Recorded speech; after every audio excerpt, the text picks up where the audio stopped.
Welcome to Audacity Works, a podcast inspired by and dedicated to the working artist, the creative entrepreneur, and generally, doing the damn thing. This exists on the premise that the world belongs to those who have the audacity to believe that their lives have value. This is for you. Welcome to Audacity Works. I am your host, Rachel Strickland, and this is episode number 162.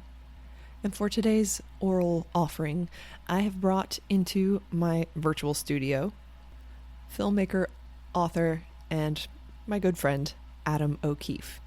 Now, before we get to the interview and a better introduction, so I can tell you some more context, I've got a little bit of news for you. For a couple of years, I've been sort of researching and collecting information on the nature of desire, mostly because a lot of people don't know what they want, or they don't feel desire for anything. And I know, and I think we all know why this happens, but it's like there's no compass. If you don't even remember what desire feels like, you're like, I don't know what I want. What does it feel like to want something? So I've been noodling over that for a couple of years, and I've decided to create something about it. And what I'm creating is a 5-day invitation, we'll call it, that is all audio recordings, really short, so think podcast style, and there's sort of a challenge or an invitation every day for 5 days, and it's all designed to be a guided process to get you back to the place where you remember what desire feels like, and also what you actually fucking want in the first place. I'm super pumped about it. This is going to be free, and it's going out to my email list only. So I've put a link in the show notes, and this is going to go out in those 5 days outside of time that, nothing feels real between Christmas Day and New Year's Day. So December 26th is going to be day 1. So there's lots of time. But there's no sell. It's just something that I wanted to make and want to offer, and that's how I've chosen to deliver it, through audio morsels like this one that'll be really short and quite fun. I promise it'll be fun. I will make it fun. So 5 days to reconnecting with your unique signature of desire and find out what the fuck you want. So find that in the show notes. For now, let me introduce our guest for the day, Adam O'Keefe. Adam is an award-winning writer, director, and producer based in Kerry, Ireland. He's the co-founder of Wave Walker Films, and Adam's debut feature film as writer, co-director, and co-producer, Horseshoe, is a comedy drama about 4 siblings and 1 will, and was shot on an indie budget in January of 2024 in North County, Sligo. And here, I gotta read you the byline because I love it. 4 siblings, 1 will. With any luck, they won't kill each other. So good. Horseshoe, the film, was recently awarded completion funding by Screen Ireland and premiered in July 2025 at the Galway Film Fleadh, a word I have learned how to say, where it won Best Irish First Feature, and UCIFF 2025, where it won Best Irish Feature. Damn. It hits Irish cinemas on December 5th, 2025, which happens to be in 2 days. We didn't talk about this much in the interview, but Adam's also just an amazing writer. I mean, he wrote the film, co-wrote the film, but other things too, and I just thought you should know. And he's also just, as they say in his home country, great crack. So without further ado, please enjoy. I give you Adam O'Keefe. Hello everyone, it's December 3rd. Welcome to the studio, Adam O'Keefe. His film comes to theaters in 2 days in Ireland. 2 days! 2 days! It hit cinemas, wow. Now, of course, I've already seen it, and I got to go to the premiere, which makes me feel very fancy to say, which was at you're going to have to say the name of the festival so I don't botch it, in Galway. It was at the Galway Film Fleadh. Fleadh. That's what I meant. Yeah. That's totally what I said. Yes. And that was in July, just before the the Irish Aerial Dance Festival. So it was super convenient for me, because then I could go. So how do you feel about having it? As much as anything was super convenient for you at that given point in time, given the fact that you'd just been bitten by a snake. Well, that's fair. I was in a wheelchair. And the cobblestones in Galway, for the first time, were not charming. for that reason. But damn it, I was going to go. And I did. But how do you feel having, here it comes, your first feature. It's going to go nationwide. Yeah, I was just talking about this the other day, and it's a weird one. Like, obviously the whole point of making films is for other people to watch them, but like emotionally my involvement with the film ended when we locked the cut. So now let's just get it done so we can get on to making the next thing. I just need people. I don't even need people to go to it for me. I want people to go to it so we can make another one. You're a glutton for punishment. Okay. I know. So yeah, but like, and like looking at it from externally, you'd be like, oh yeah, getting into cinemas, and it's cool. But like, bluntly from this end of things, like I've seen it in cinemas so many times now. It's almost terrifying, the idea of like other people coming at it with their opinions and feelings, and you're like, oh my, like I've tried to put this one. I'm trying to put this one to bed. I'm happy for you to have your own relationship with the film, and they should. Many people should have a relationship with this film and all films. But yeah, so it's a weird. It's a weird one.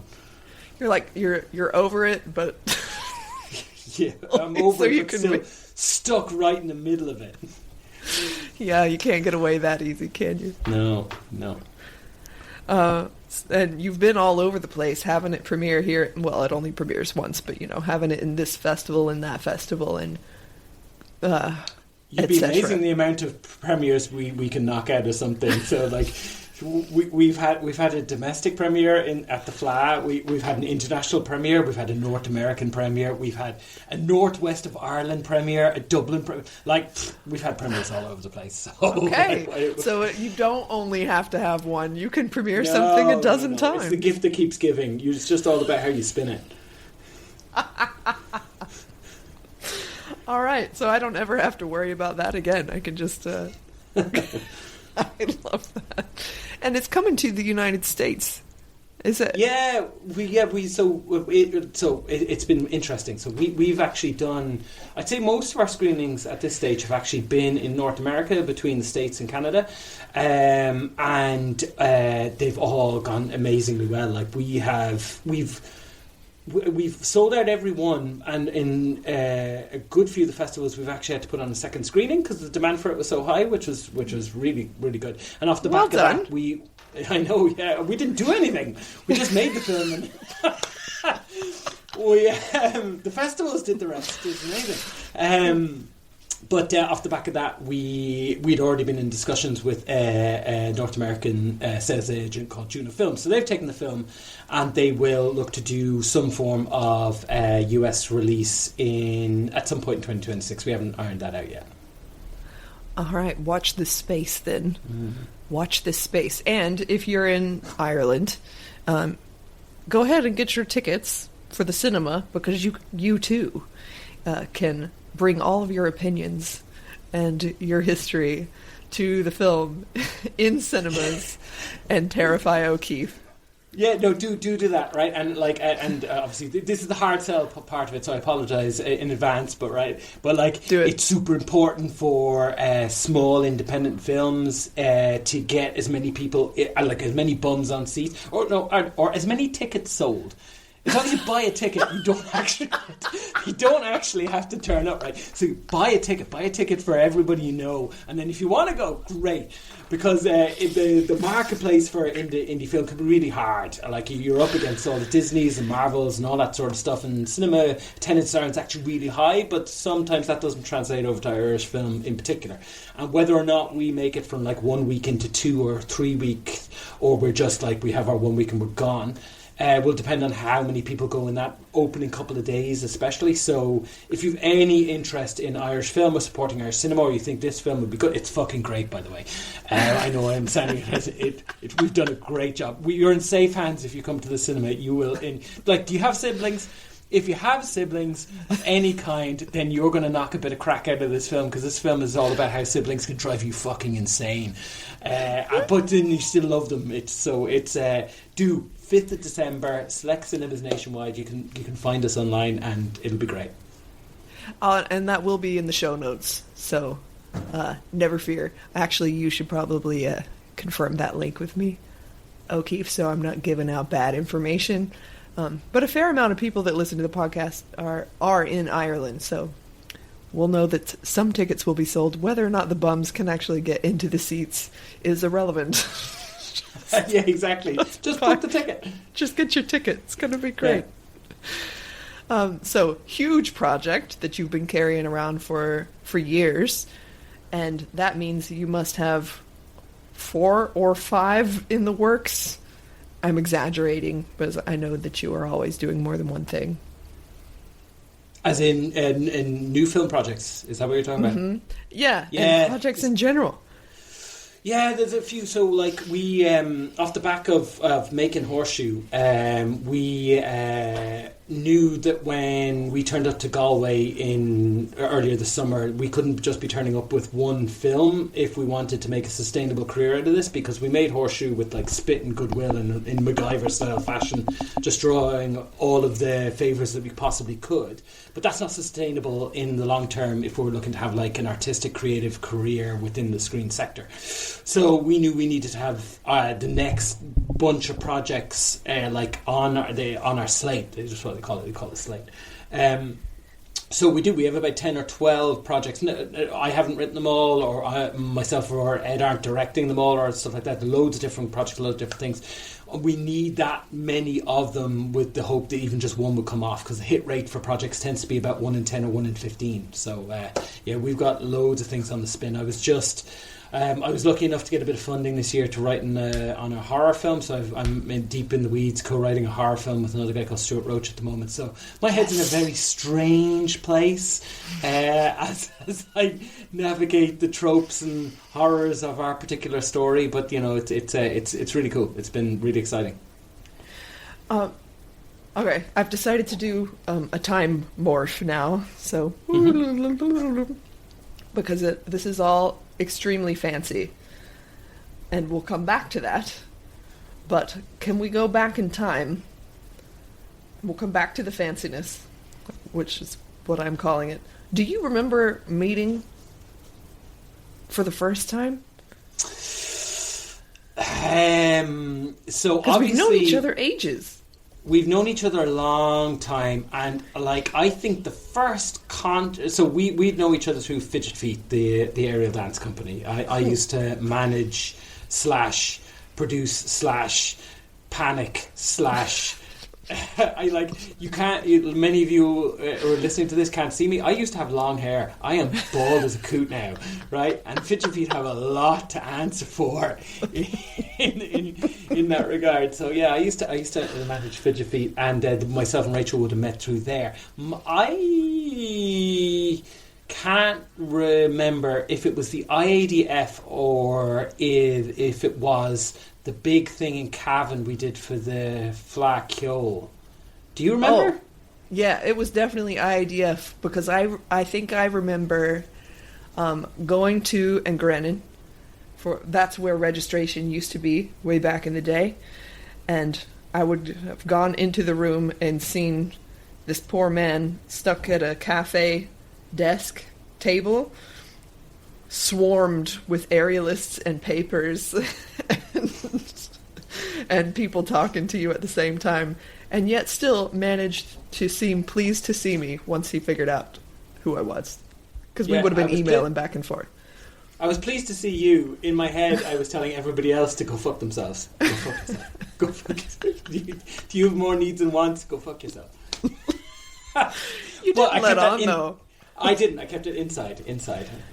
Yeah. You're good at that, which is, you know, when I knew that I was going to get to interview you finally for this podcast, I may have asked a couple of people, hey, is there anything you want to ask O'Keefe?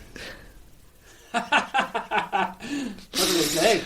How are you such a chill motherfucker? I am not. I am a fidgety, energetic, over-enthusiastic individual that can be cantankerous in parts. That's how I term myself. Yeah, but the cantankerousness doesn't. I don't see it. Like, I know that it's there because I've seen it in your writing, but you don't ever show it. Yeah. How are you so nice all the time? No, I'm just racking up like this like explosion that's going to happen somewhere in my midlife crisis. I think that's where I'm just internalizing it all in a very unhealthy, deeply problematic way. Coming to cinemas in the next 10 years or so. Yeah. Michael Douglas falling down. That'll be me. Okay. But truly, like, I dig it because you have 2 young children and a kick-ass wife and 2 dogs, and you live in Cary, right? And you also have an active artist career, and you're on the Arts Council. How is this happening? How are you doing that? I don't know. So, like, it came, like, the timing was awful. Like, timing was way up my ass for all of this. Because, like, my business partner's a guy called Ed Milan, right? And we'd been dicking around, like, doing theatre and doing, making commercials and short films for about 10 years, in and around me still working with Fidget Feet. During that time we were like, oh yeah, we'll make a film, or we'll do this and we'll do that, and we did do it. And during that time Ed very sensibly moved to Sligo and had his kids, and then only when they became a bit older did he turn around and go, okay, right, it's now time to make a feature film. I was like, I can't do that, I haven't slept in like 18 months, my kids are 1 and 3, my wife will hate me. So the benefit of that real hectic life vortex is, like, creatively it gave me things to say, which I actually don't think I had to say, or I hadn't found a way of saying before life became almost unmanageably busy. And in becoming unmanageably busy, it meant that I had to be like, right, like, put up or shut up. Is like, right, you've got an opportunity to write a film here now. Either write it in this use this hour that's in front of you right now to sit down at your computer and write the film, or don't, and then don't do it for the rest of your life. And it's the same. It's been the same with that with all of the other things, like juggling the Arts Council, or like, because parenting's such a big thing, it sort of just lands up like a mothership and takes over. It starts driving in a way that you no longer have a lot of control over. So then you just try and fit things in around that orbit, but you become very regimented at fitting things around that orbit. So yeah, I'd say, and to go back to Fidget Feet, actually, in fairness to them, if there was one thing that they prepared me for, it was juggling or spinning as many plates as humanly possible all at one go, because that's the only way Fidget Feet ever operated when I was there, and I don't think they stopped doing that. No, I reckon it's right on brand. Yeah. Because you do encourage people to have, like, more than one project at a time. There's benefits in that. For me personally, it's really, really, it's like essential. And like, so I would say it's essential creatively anyway, because it sort of keeps things fresh, and it means you don't ever go down a cul-de-sac being like, I have no idea what I'm doing here or where I'm going. And now this, say you're writing a book, or you're doing a show, or it doesn't matter what you're doing, but like, if you've committed like 2 years to one thing and then that one thing busts out, that's devastating. And what you also might find is one of the reasons it's become devastating is because you haven't given yourself that creative tableau to draw from. So you haven't kept things fresh by going, like, going from one thing to the other. So yeah, having multiple, and then from a screen perspective, if you don't have more than one thing going at a time, then you're goosed, because most of the things you do aren't going to get anywhere anyway, so you need to have more than one thing in the offing regardless. But you have to marry that with the art of completion at the same time. So you can't use multiple projects as a way of not finishing anything. You have to commit to finishing the things you start.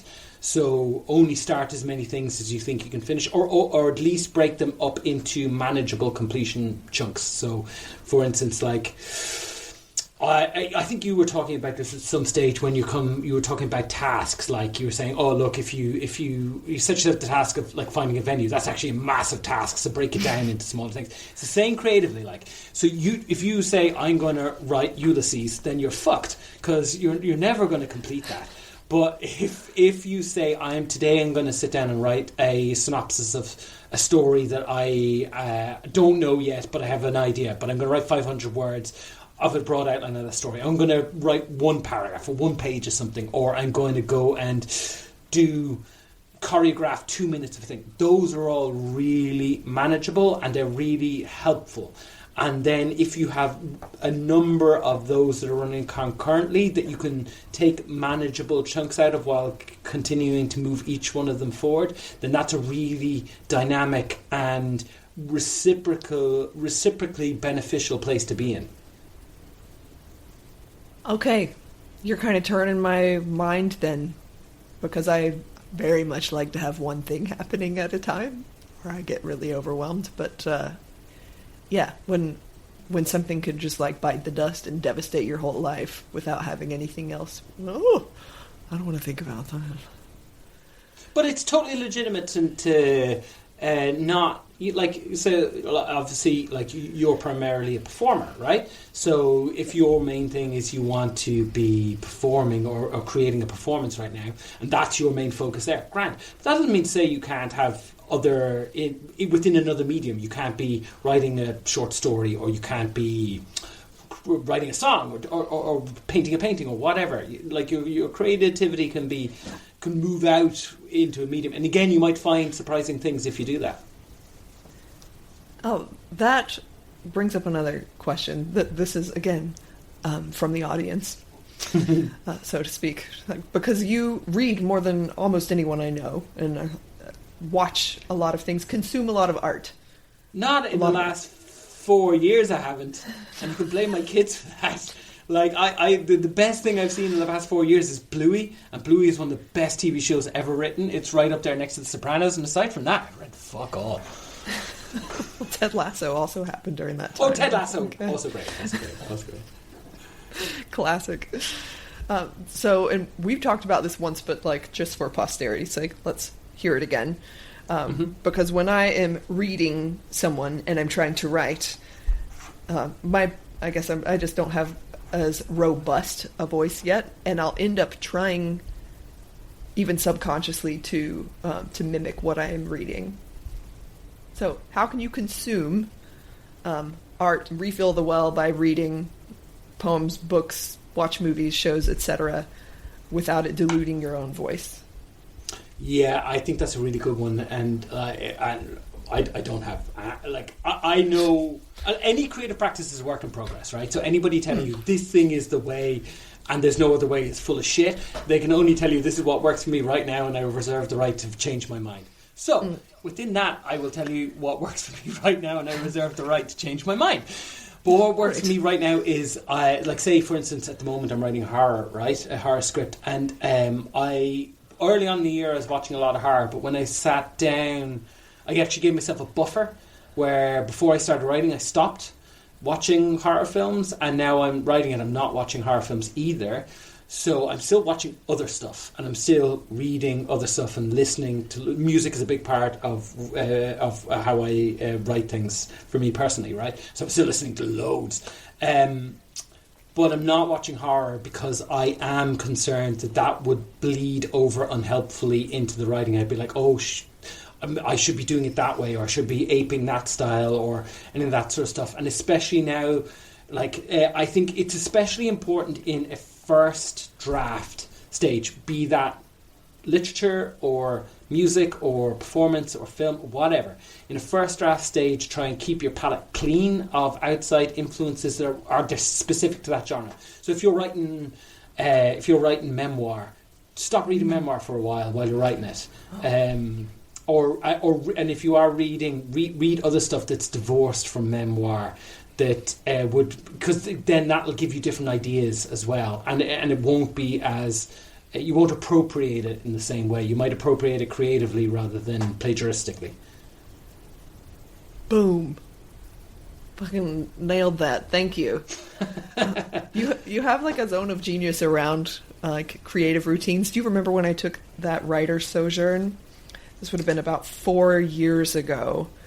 And I rented a place by the sea to go alone to write for like 6 days. And I messaged you because like I think I'm going to lose my fucking mind just alone, locked in a room for 6 days.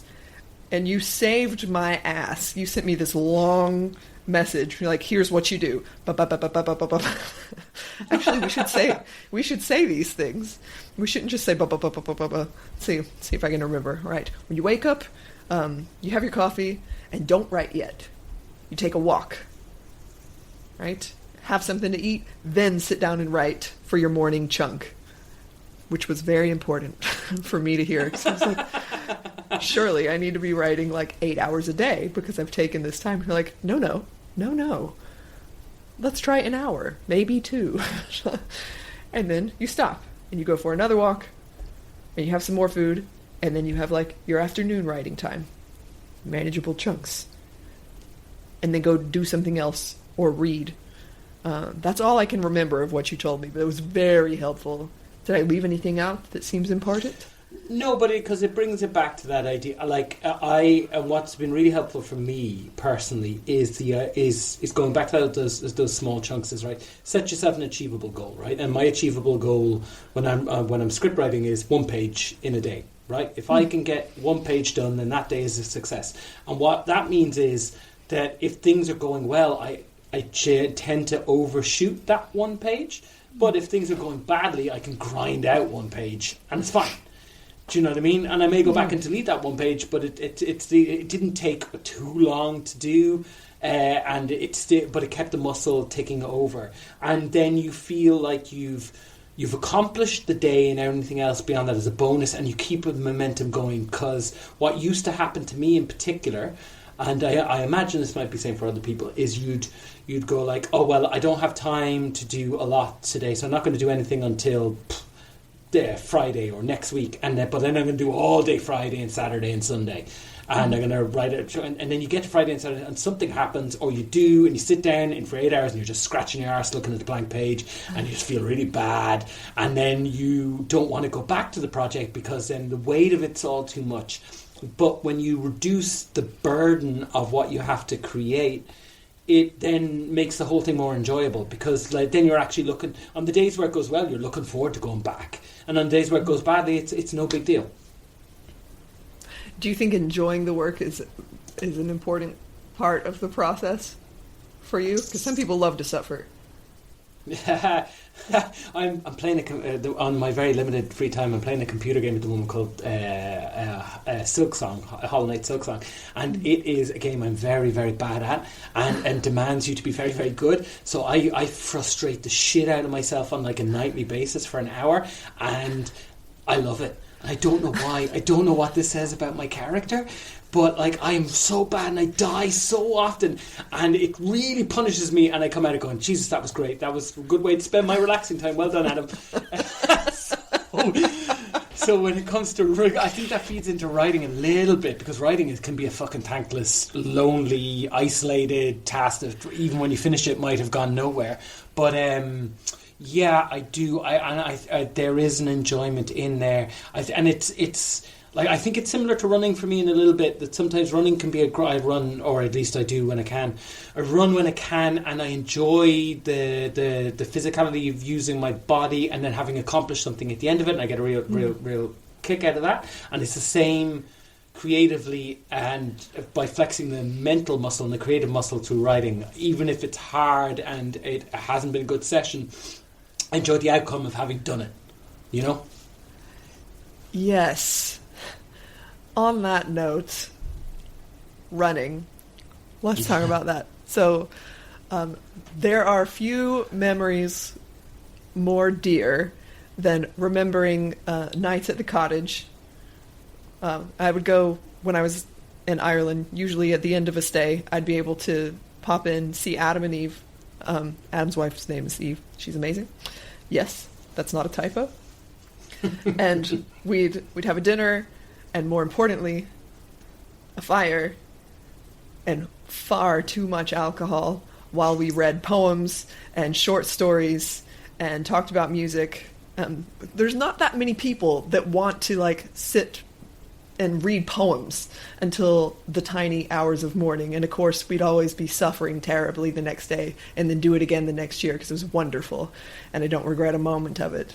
But one particular occasion, I was in very bad shape the next day. Lovely Eve made me breakfast, which I could barely taste at all. And then this motherfucker goes for a run. A run, Adam. It was offensive.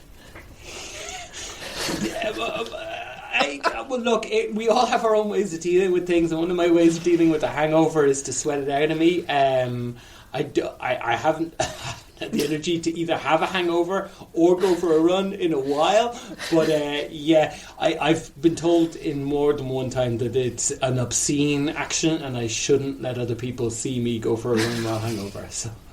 So I apologise retrospectively. Well, these are things from from yesteryear. We could still have the fire and the poems, but without the hangover. Yeah, from now on, which so far has been pretty successful in the past couple of years, anyway. Yeah. Hey, pet peeves. What do you reckon? Pet peeves. Yeah. People want to know if you ever get angry because you're so chill, so they want to know what annoys you. Oh, okay, yeah, right. Well, two immediately, which are totally irrational, jump to mind. I hate having to repeat myself. So the way, even if you're on a phone call and somebody goes, "What?" and you have to repeat your sentence.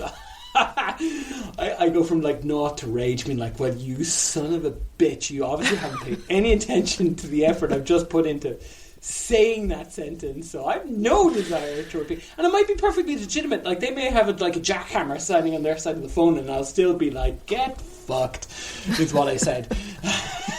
I'm not repeating myself. So that would be one. Another one would be in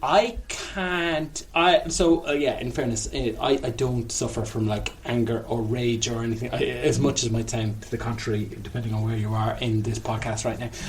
But I don't suffer from anger or rage all too often. But if I get hit in the head in any way, even mildly, if something hits me in the head, I go from naught to fucking furious immediately.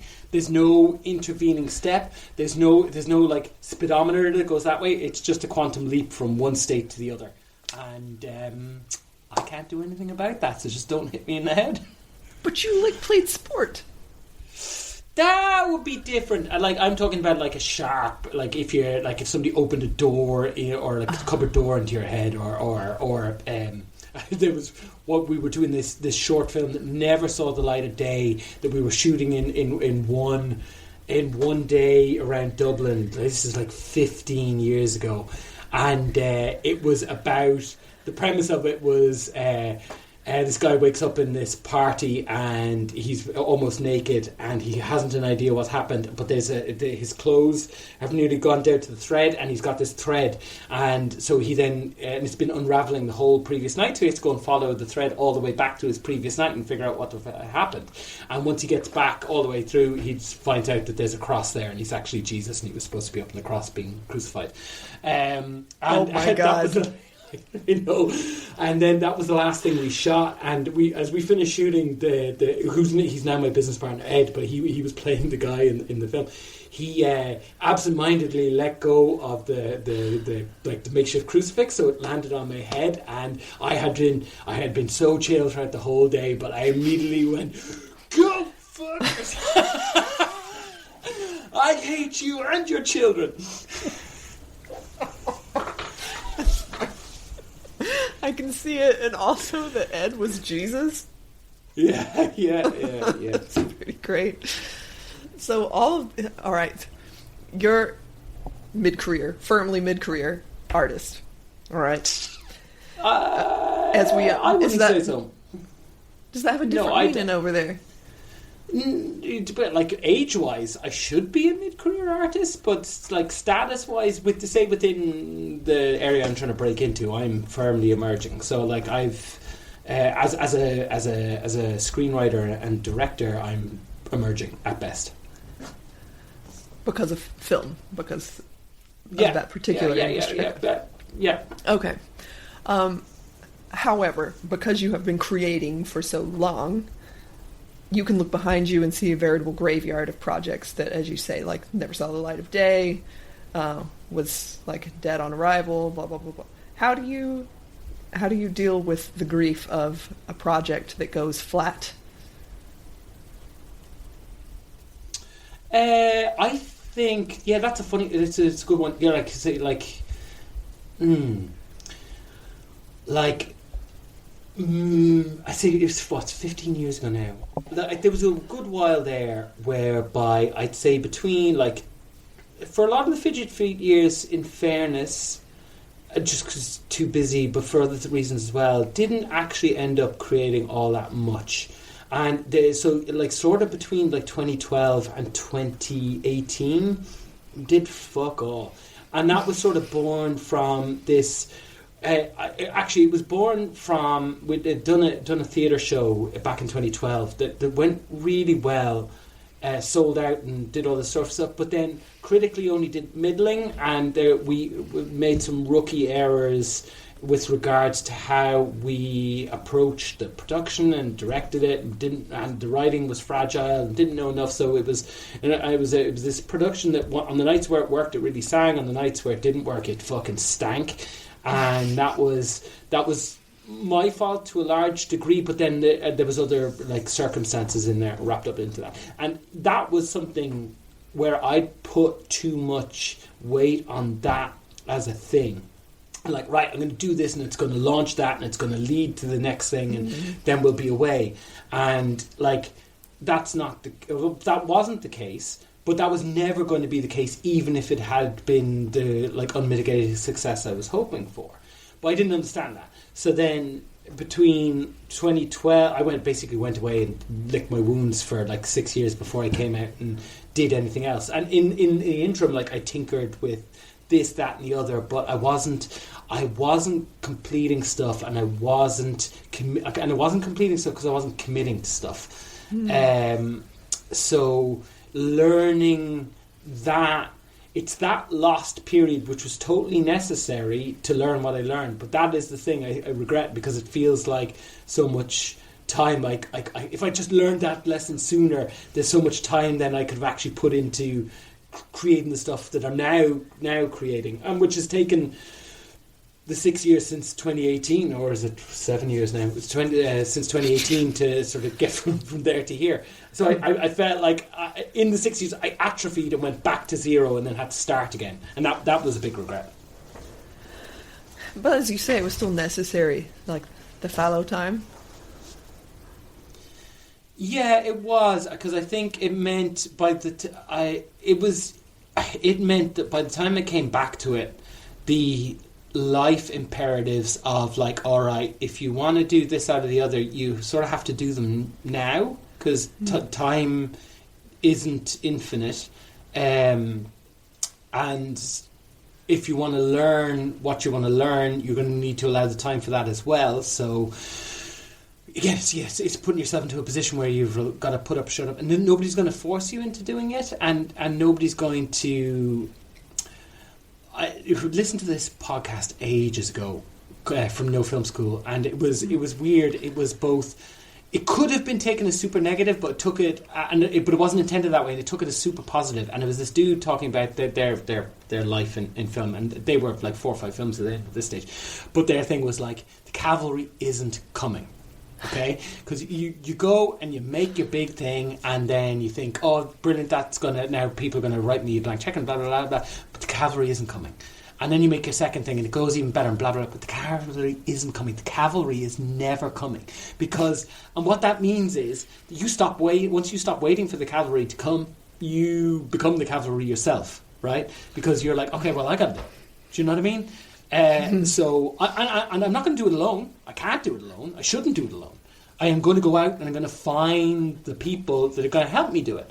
And I had to give a talk last month, and I sort of termed it in 3 different ways. I stole the cavalry isn't coming, but my second thing was like find your champions. You have to go out and find your champions. You have to go out and find the people that are going to champion you, but you are also going to champion them. And in doing that, then you're going to give them ownership over your thing, so it becomes theirs as well, and that's super important. Yeah, that's what I got on that one. The dream team. Got to find your dream team.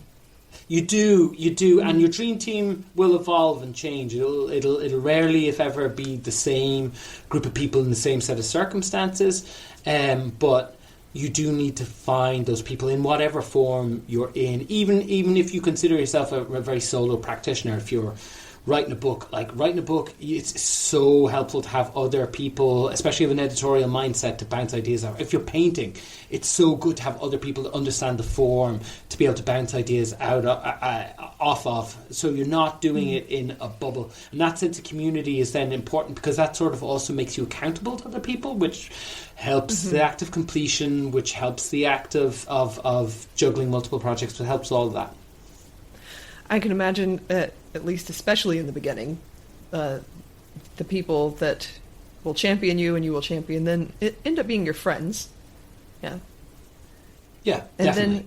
then you end up having a team, like you had a big team for Horseshoe. How do you manage that many people, or do you? Horseshoe was different, I think. Well, we'll see. We did learn from the theatre show we did in 2012 that sort of didn't pan out the way we wanted to. Then we took a lot of learnings from that going forward when we went to then start making our commercials and our short films, and we carried those same principles over into making Horseshoe. Namely, that you need to trust everybody you're working with. Now, sometimes you will learn not to trust somebody, and that's okay. That's fine. But going in, you should trust everybody you work with, and have engaged with them on a transparent basis. But then you should also make sure that you are creating an enjoyable experience for everybody. That you're not trying to make, because making the thing is supposed to be the thing that you actually enjoy. Like we're saying with I don't need to ever see Horseshoe in a cinema ever again. I'm happy for other people to do that, right? Because my enjoyment came during the making of it, both on set and then later in first writing it, then second on set, then third in the post-production, in the editing suite and stuff like that, right? So that is the thing you actually have to enjoy. Why would you make that a misery? Don't make that a misery. And if you don't, you create this environment that people will enjoy being in as well. And it goes back then again to that idea that you give them ownership. So give them reasons to be on there. Don't be don't be putting yourself in a position above them and going, right, you are serving me to make this. Be like, right, this is... I want you to bring your creativity to this as well. Find your place in here, because you will then end up making this better. And in you making this better and you enjoying yourself, I'm going to enjoy myself as well. And then the whole thing is going to be a bit more harmonious. So that's how we approached Horseshoe. And it was easier to do that because we had spent 5 years making commercials, which got a lot of our cast and crew paid to a certain degree, and we couldn't pay them on Horseshoe. And it created that bond of trust.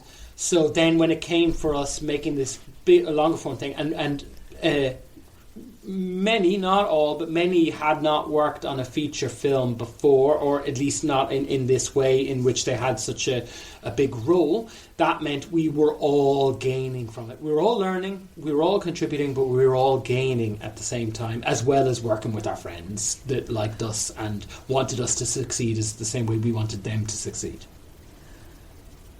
What kind of ways do you make it a nice environment for everybody? Because I go straight to snacks, but I don't think that's what you mean. No, that is important. Food is important, for sure. So, yeah, like, we'd no money, but we spent money on food. Definitely. Yeah, like, and even selfishly, like, I structure my life around when I'm next going to eat, and if I don't eat on a regular routine, I will... Actually, there's another pet peeve. Hunger. Amen. I hear you. Yeah. But yeah, no, food is a big one, for sure. Being transparent is a big one. So you're not saying to somebody, we're going to put you up in the Ritz, and then we put you on a mattress in a hallway in the place where we're also shooting, right? So being transparent is like, this is what you're getting into. If you don't want to get into this, then don't. But don't be under any illusions before you walk in the door or agree to work with us. That was super important. But then listening to people is big. So like it was for us, we shot Horseshoe in 3 weeks, right? Which is not long. Because we were doing it on such small resources, like, lots of things went wrong, and even on much bigger films, lots of things going wrong is just part of the process. But things going wrong can potentially be like trigger points or hard things for people to experience or endure or things like that. So giving them the space to talk about something if they need to talk about it, or giving them the space to be like, look, this happened, I didn't like that, but so next time we should do it that way, or you're going to do this thing this way, would you consider doing it this other way instead? Being open to those conversations is super important, because then it creates a broader dialogue amongst the team, no matter what they're doing, so they all feel like I haven't been gagged here, I can contribute. That's super helpful. Thank you for that.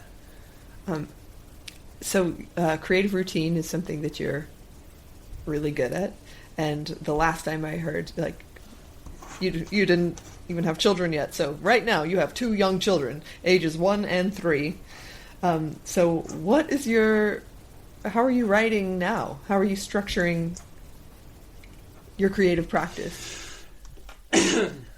So in many ways, for me, it wasn't until I passed through the crucible of parenthood that I figured out that I had stuff to say creatively, or I knew how I wanted to say the stuff I had to say creatively. So that in itself was like really, really good. But then, as you said, it totally consumes your time. So then all of a sudden, whereby you used to have oceans of time to procrastinate about not writing, all of a sudden you only had 1 hour to write, so it was either do it or don't. And I actually found, like, you might think it's contradictory, but I actually found that really helpful, because it took away these islands, and I didn't have time to think about it. It was like, right, I know I have an hour from 9 until 10 this morning before I have to, after I've dropped the kids off, or after I've put them to sleep or whatever, before I start working this other thing.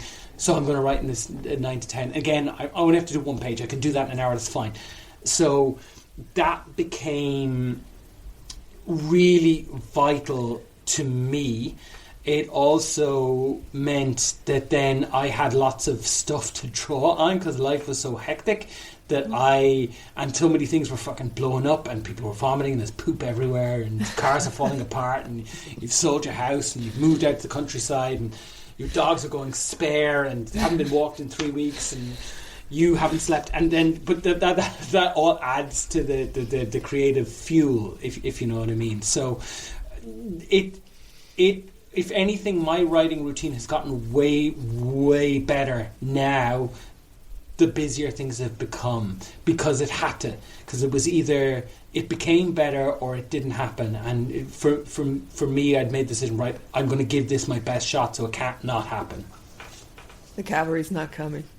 Cavalry isn't coming. Nobody cares. Nobody cares, and that's fine. It's totally fine. It's a good thing. Oh, Nobody Cares would be a great title for this podcast, because you have to be willing to do it with no one caring. Yeah. I couldn't agree more. Like, I think ultimately speaking, speaking back to like that 6-year fallow period, right? I know in myself And I would imagine it's the same for anybody with a creative outlet of any kind, right? That for me, there's an itch. If I'm not doing the thing, there's an itch at me internally that I should be doing the thing. And now what that itch means is it doesn't. I could write until they nail my coffin shut, and nobody might ever see it, but the itch still requires me to go and do it. And that's okay in and of itself.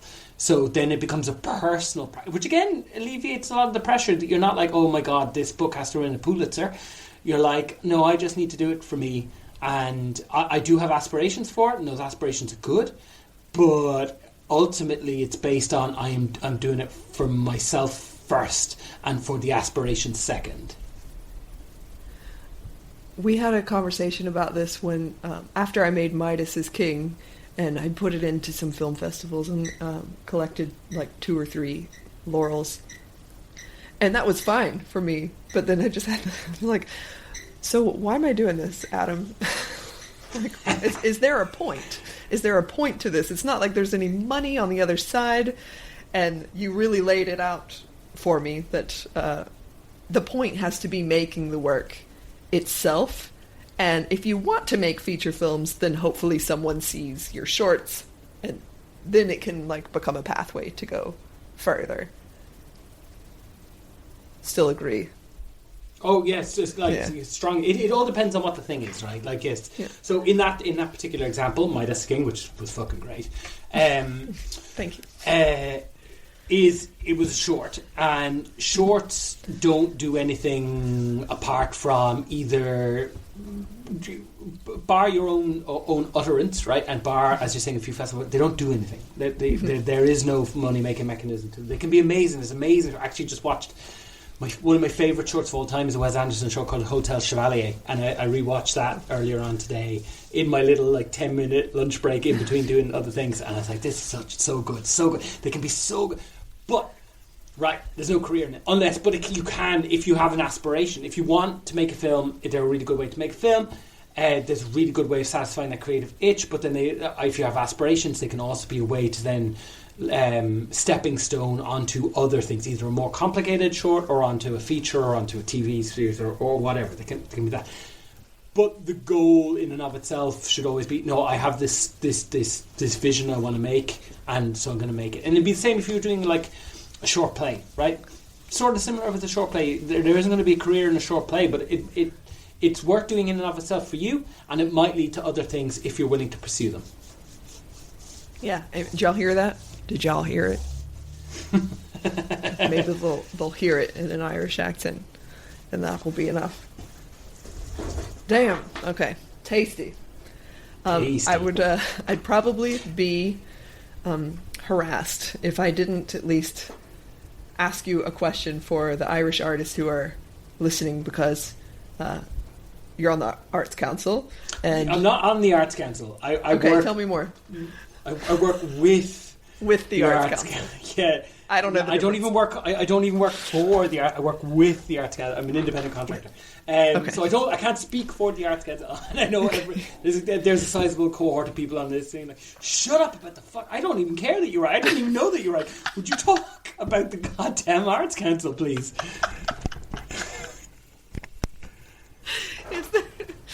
Let's continue on the theme of pet peeves, because you've read a billion applications by now, or at least seen them and been on the panels for them. I don't know how these things work. I'm an American. So what are the worst things an artist can do in an application? So I will be a little bit careful here, because I have to be, I can't give too strong a direction. However, right, first, the most annoying thing that anybody could do is that they have a show, and that part of my job is to go around and see shows, right, and to see what artists are doing and to understand their work, so then that can inform assessments on their when they come to us or come to the Arts Council for funding. or that they have been funded to do a show and I'm going to go and see that show. The worst thing they can do is turn around like 2 days before the show or a week before the show and be like, show's on, do you want to come? I'm like, I can't do that. I vomit on me and 2 kids and I don't know where my dogs are, right?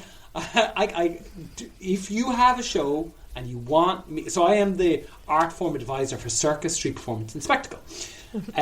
So I'm an independent contractor that then I have a contract with the Arts Council to provide services for assessing awards and seeing shows, basically, and I do a bit of policy advice as well. Right? So seeing shows is definitely the fun part of the job, but it's also a super important part of the job, especially for emergent artists, because it is really the best way to understand somebody's work is to actually see it, not to read about it.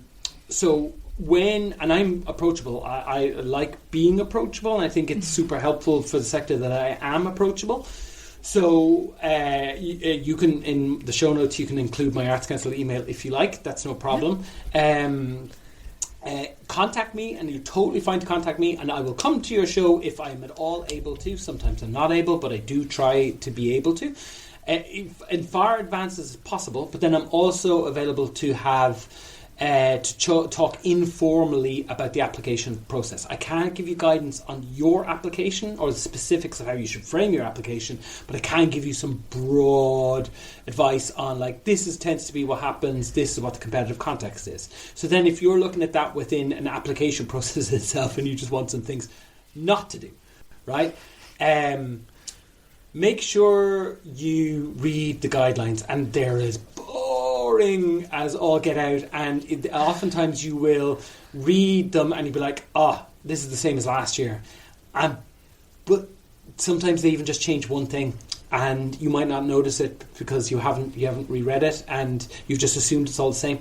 You do have to read the guidelines. When we've had a few people that have been rendered ineligible because they have not uploaded all of the required supporting documentation that goes alongside their actual application form, that tends to happen when people are uploading individual documents for each of their application, their supporting applications. Don't do that. And don't upload like 16 million different documentation. Ideally, put them all into one PDF. Collate them all into one PDF so they all live there. You can check them before they go, and then you upload one thing and you know that one thing is definitely there and I haven't missed anything. Failing that, collate all your photos into one thing, or all your letters of support into one thing, or all your bios into one thing, and upload them as separate documents. But one document altogether is the best and the most foolproof.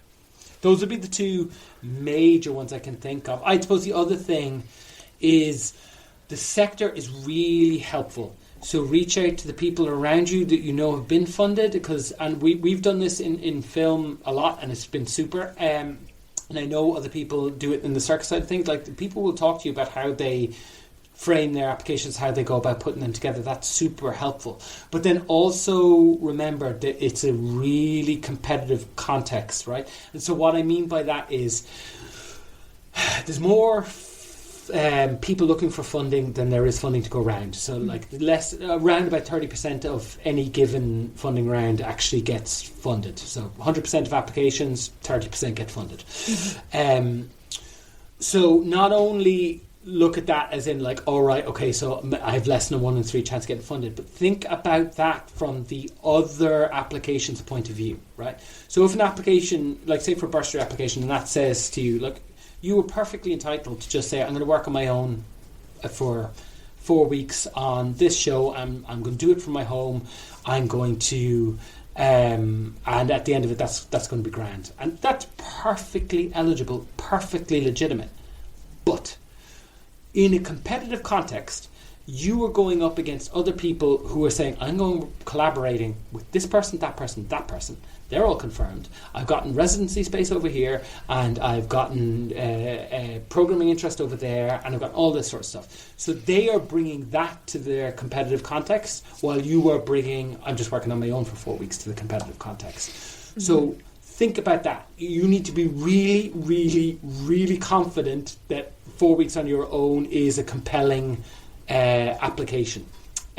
Otherwise, you need to be thinking about the other collaborative avenues that might be available to you.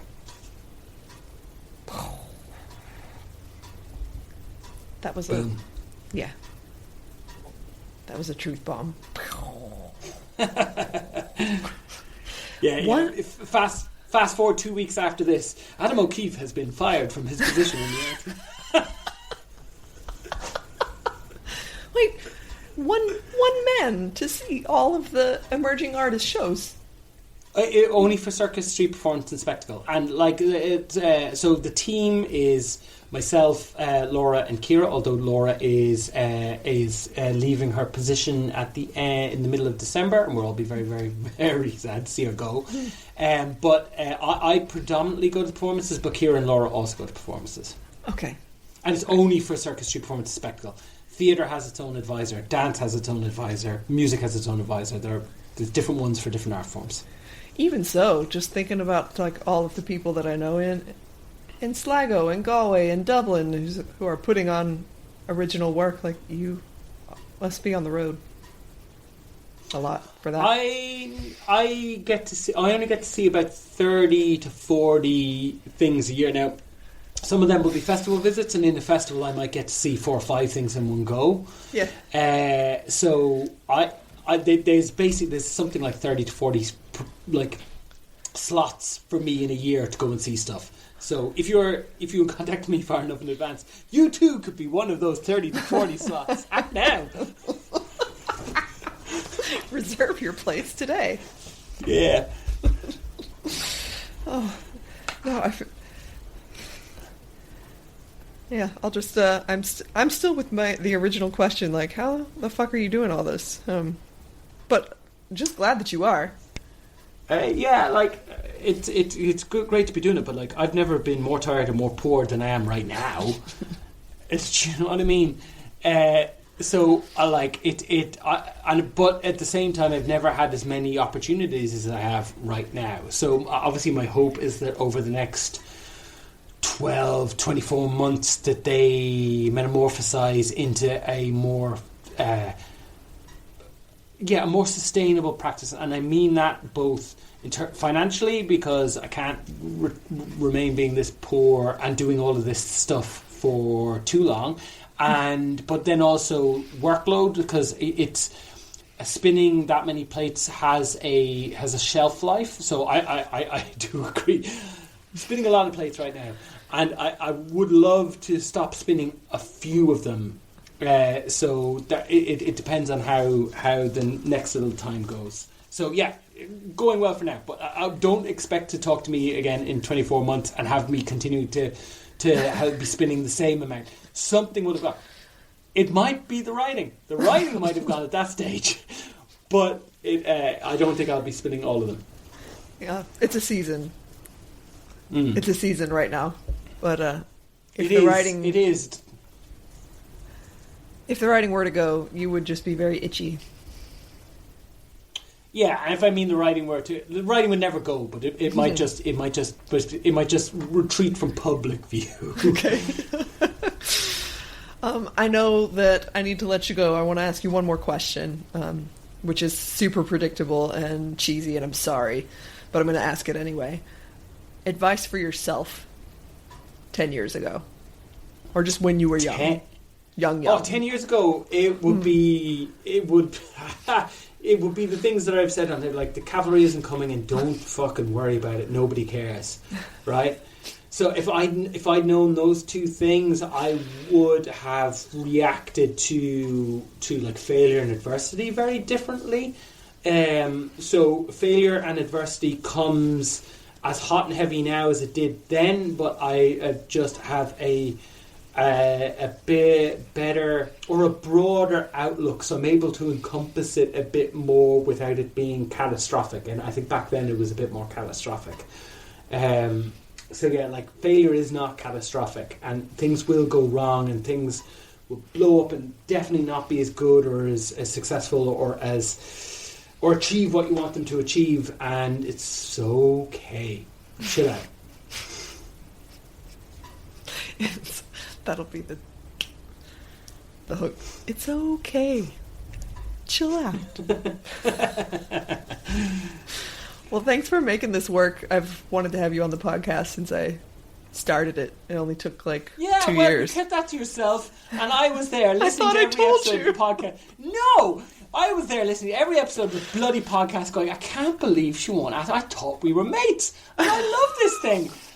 And so here I am, like a spurned lover, like unrequited love to this podcast that I'm not being invited onto, and she's never talked to me about. And then finally, I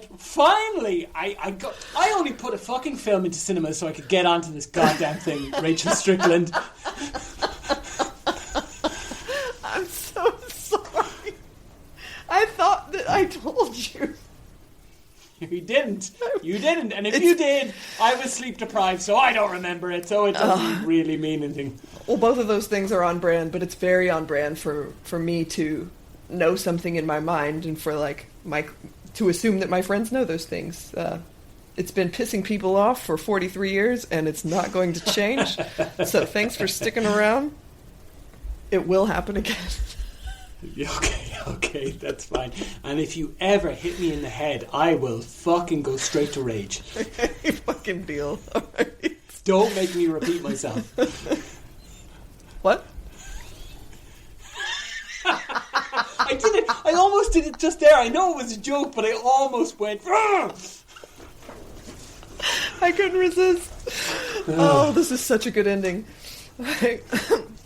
Well, I'll see you maybe in July, but for hopefully a fire and some poetry and less whiskey. Less whiskey. Slightly less whiskey. Yeah, a little bit. Thank you. Thank you. That was amazing.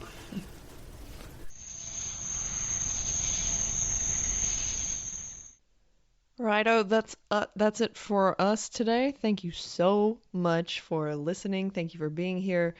There is a novella worth of show notes waiting for you, with tons of links and as well tiny reminder to hop on the mailing list if you want in on 5 days of Desire, the invitation. If you have requests for future podcast episodes, you can reach me always on Instagram at Rachel Strickland Creative or on Patreon at Rachel Strickland Creative. This podcast is powered by Patreon, so extra velvet shout out to my patrons. Thank you for supporting this podcast and me, and thank you for your trust and for standing with me. This could not exist without you. Until next time, my friends, remember, the cavalry isn't coming. Do it anyway. And don't go back to sleep.